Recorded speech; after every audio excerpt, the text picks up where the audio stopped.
COVID crisis is transforming the practice and business of journalism from gathering information, reporting, research, to production, publishing, and broadcast. At sumasabay po ito, no? It comes at a time when our role in disseminating reliable and verified information and holding the powerful to account has never been more critical.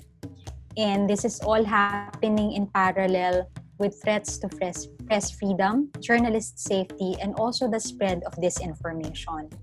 We are facing both old and new challenges as spaces for the very same freedoms that journalists share with citizens, like freedom of expression and freedom of information, have been further restricted under this administration and during this health crisis.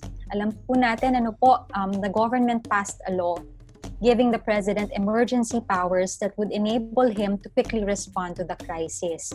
Kaya lang po, the law also includes a provision penalizing fake news. According to the report of the FMFA network, in less than a month since the law was passed, the Bayanihan Act, at least 60 individuals across the country had been charged by government officials on the basis of this provision.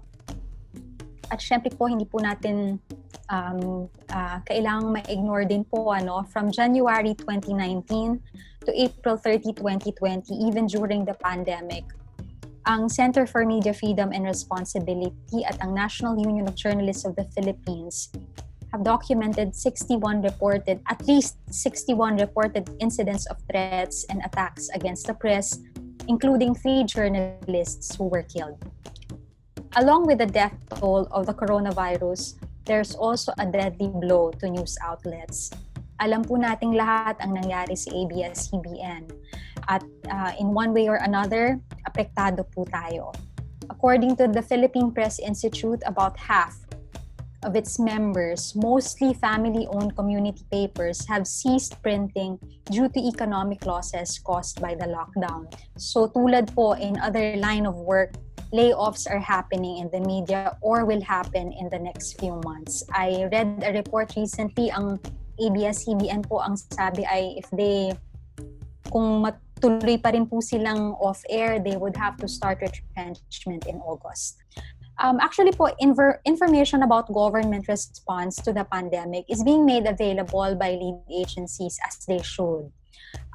But sa amin pong observation from PCIJ rin po, when we do our stories, access to information in general, medyo may konting delay po tayo given that many agencies had to close office during the lockdown or also suspend their FOI operation. Again, this means delays in information access. And ang impact po nito in reporting is that for journalists working on stories during the lockdown, this means having to rely on officials for information. Na tama rin naman po, kaya lang po mas nalilimitahan po yung ways po namin of verifying information.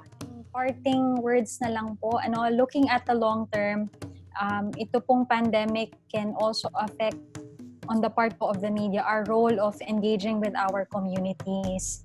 I think it is even more vital for journalists to remember na we need to stand outside of our bubbles and poke holes in them. So meaning, mas kailangan po tayong mag-reach out po ngayon for us to better report on our communities and for our communities. Yun lamang po. Maraming salamat.